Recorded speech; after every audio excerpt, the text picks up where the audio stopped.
Hello दोस्तों, स्वागत है आप सभी का डेली क्लासेस में। आज की वीडियो में सॉल्व करेंगे क्लास 10 के मैथ के पहले चैप्टर यानी रियल नंबर्स की एक्सरसाइज 1.2 के सभी क्वेश्चन को। तो वीडियो को पूरा अंत तक देखिएगा क्योंकि आज की वीडियो में मैं जो आपको जो क्वेश्चन बताने वाला हूँ वो आपके एग्जाम में कई बार पूछे जा चुके हैं या इससे रिलेटेड कई क्वेश्चन एग्जाम में आए हैं। तो चलिए वीडियो को शुरू करते हैं, लेकिन उससे पहले जरूरी बात, यदि आपने अभी तक चैनल को सब्सक्राइब नहीं किया है तो चैनल को सब्सक्राइब जरूर करिएगा। तो चलिए शुरू करते हैं एक्सरसाइज के पहले क्वेश्चन से। तो एक्सरसाइज का पहला क्वेश्चन क्या है? Prove that root 5 is irrational. मतलब हमें यहाँ पर ये प्रूव करना है कि रूट 5 क्या है, एक इरेशनल वैल्यू है। तो ऐसे क्वेश्चन को सॉल्व करने के लिए हमें कॉन्ट्राडिक्शन मेथड का यूज करना पड़ता है। कॉन्ट्राडिक्शन मेथड क्या कहता है कि हमें यहाँ पर ये मानना होगा कि रूट 5 क्या है, एक रैशनल वैल्यू। तो अगर रूट 5 एक रैशनल वैल्यू है तो इसको हम क्या लिख सकते हैं? ए अपॉन बी के फॉर्म में लिख सकते हैं। तो यहाँ पर सबसे पहले क्या लिखेंगे? Let us assume root 5 is rational. अब अगर रूट 5 रैशनल है तो ये क्या हो जाएगा? Root 5 is equal to a upon b हो जाएगा, जहाँ ए और बी क्या होंगे? हमारे इंटीजर्स, और बी हमारा जीरो के इक्वल नहीं होगा। साथ ही ये दोनों क्या होंगे? को प्राइम नंबर होंगे। को प्राइम का मतलब हो जाता है कि इन दोनों के फैक्टर कॉमन नहीं होंगे। ठीक है, तो यहाँ हम लिख सकते हैं कि ए, जहाँ ए एंड बी आर को प्राइम नंबर।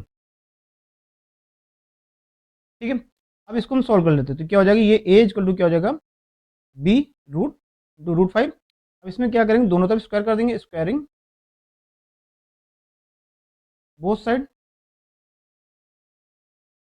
ये हो जाएगा ए स्क्वायर और ये हो जाएगा हमारा क्या? बी रूट 5 का होल स्क्वायर। ये हो जाएगा a square equal to b square into 5, यानी ये हो जाएगा हमारा क्या? बी स्क्वायर इजकल टू क्या हो जाएगा? A square upon 5।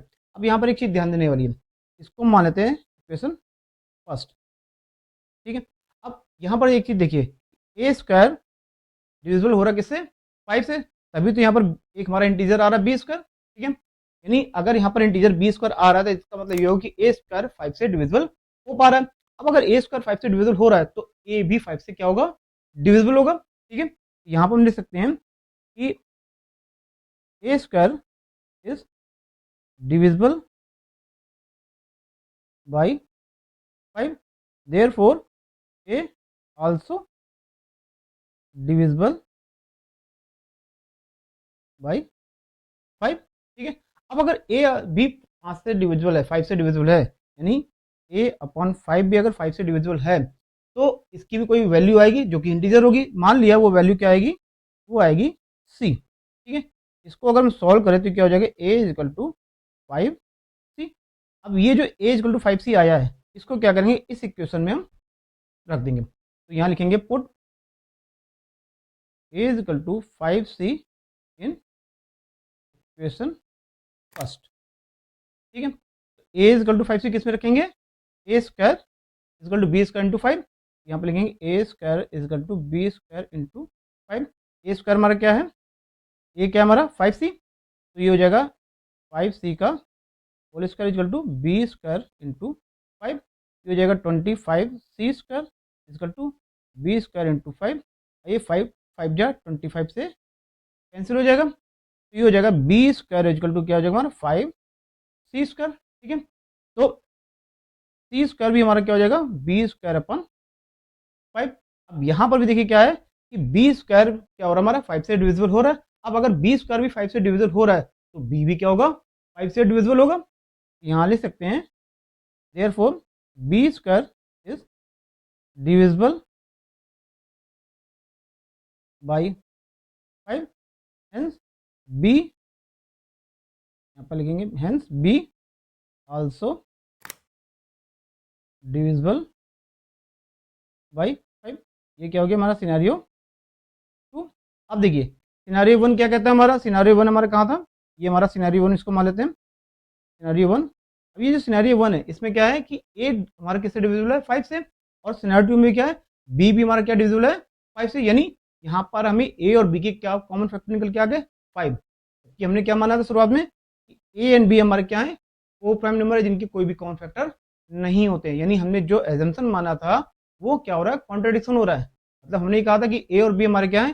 वो प्राइम नंबर है जिनके कोई भी कॉमन फैक्टर नहीं होंगे, बट हमने जो अभी सॉल्यूशन निकाला उसमें निकल के आ रहा है कि ए और बी के दोनों के कॉमन फैक्टर हैं। तो यहाँ पर हम ये कह सकते हैं कि ये कॉन्ट्रडिक्शन हमारा राइज हो रहा है क्योंकि हमने जो एजम्पशन माना है वो गलत माना है।